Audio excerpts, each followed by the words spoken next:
जरूर कीजिएगा।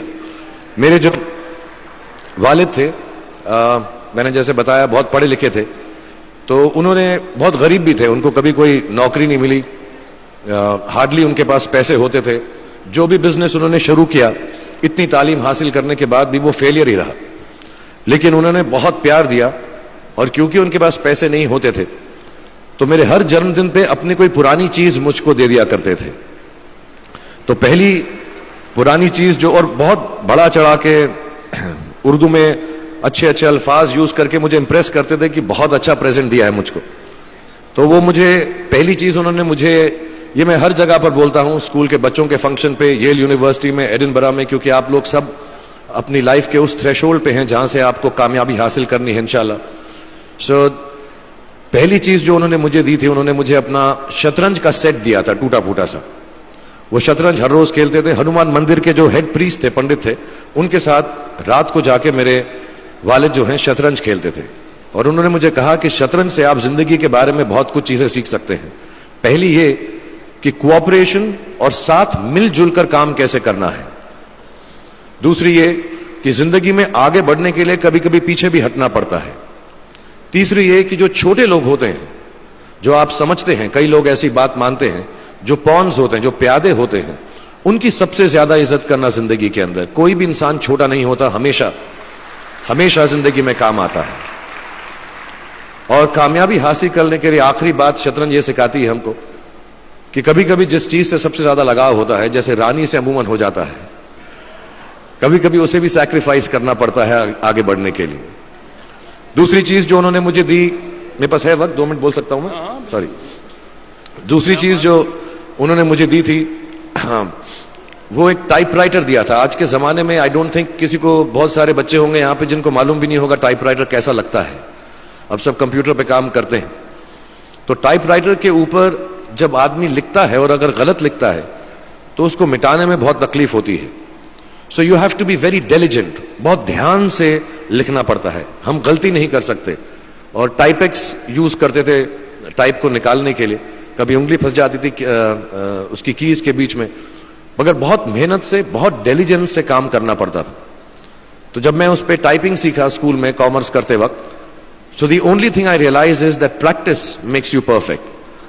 तो जो भी काम आप जिंदगी में करें उसको डिलिजेंस से करें, ऐसा करें कि कोई गलती ना हो, अपना पूरा दिमाग लगाकर करें, सोच समझ कर करें।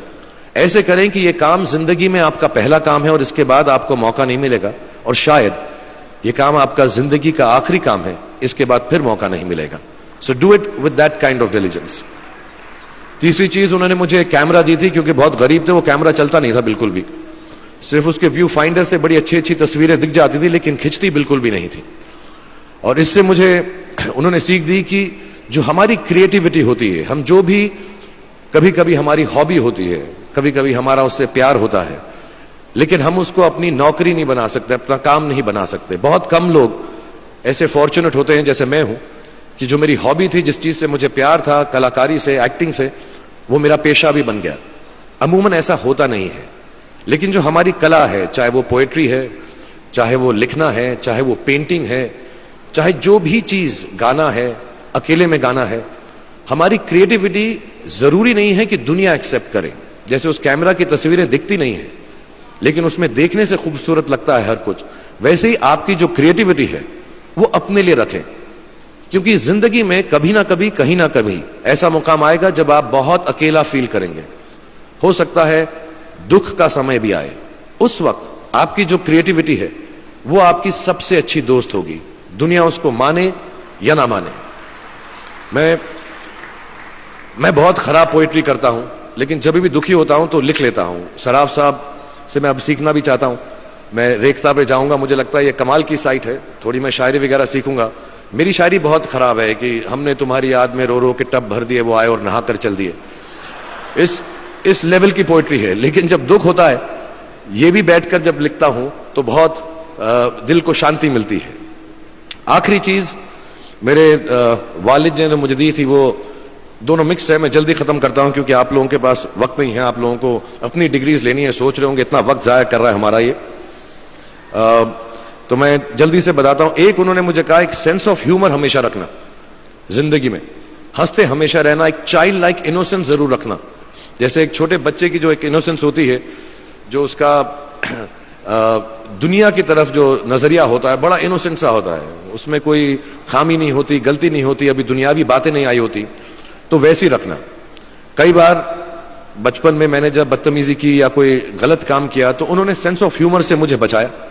और जिंदगी भर अगर आप अपने ऊपर, अपने हाल पे, दुनिया पे, क्योंकि लोग आपसे हर कोई बात कहेंगे, अच्छी बात भी कहेंगे, बुरी बात भी कहेंगे, क्योंकि लोगों का काम है कहना। अगर आप उसको एक सेंस ऑफ ह्यूमर से देख सकेंगे तो जिंदगी जो है बहुत बेहतर रहेगी।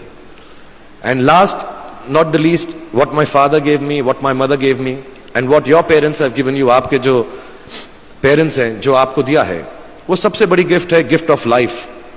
जिंदगी की जो जिंदगी एक खुद ही सबसे बड़ा तोहफा है हमारी जिंदगी, और उसको वैसे ही ट्रीट कीजिए। जिंदगी के अंदर जो भी मुकाम आए, जैसी भी चीजें हो, अच्छा हो बुरा हो, कभी अंधेरा हो कभी उजाला हो, हर चीज को रिस्पेक्ट कीजिए और जिंदगी में ग्रेस रखिए हर इंसान की तरफ।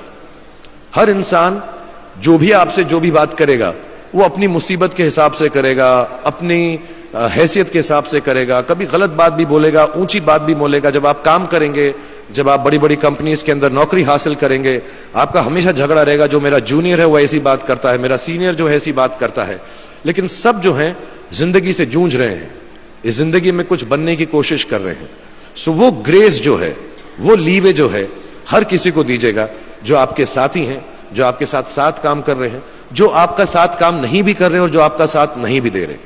ग्रेस से बड़ी चीज आप जिंदगी को वापस नहीं लौटा सकते। ये 4-5 चीजें याद रखिएगा। याद रखिएगा, नहीं रहे तो कोई बात नहीं।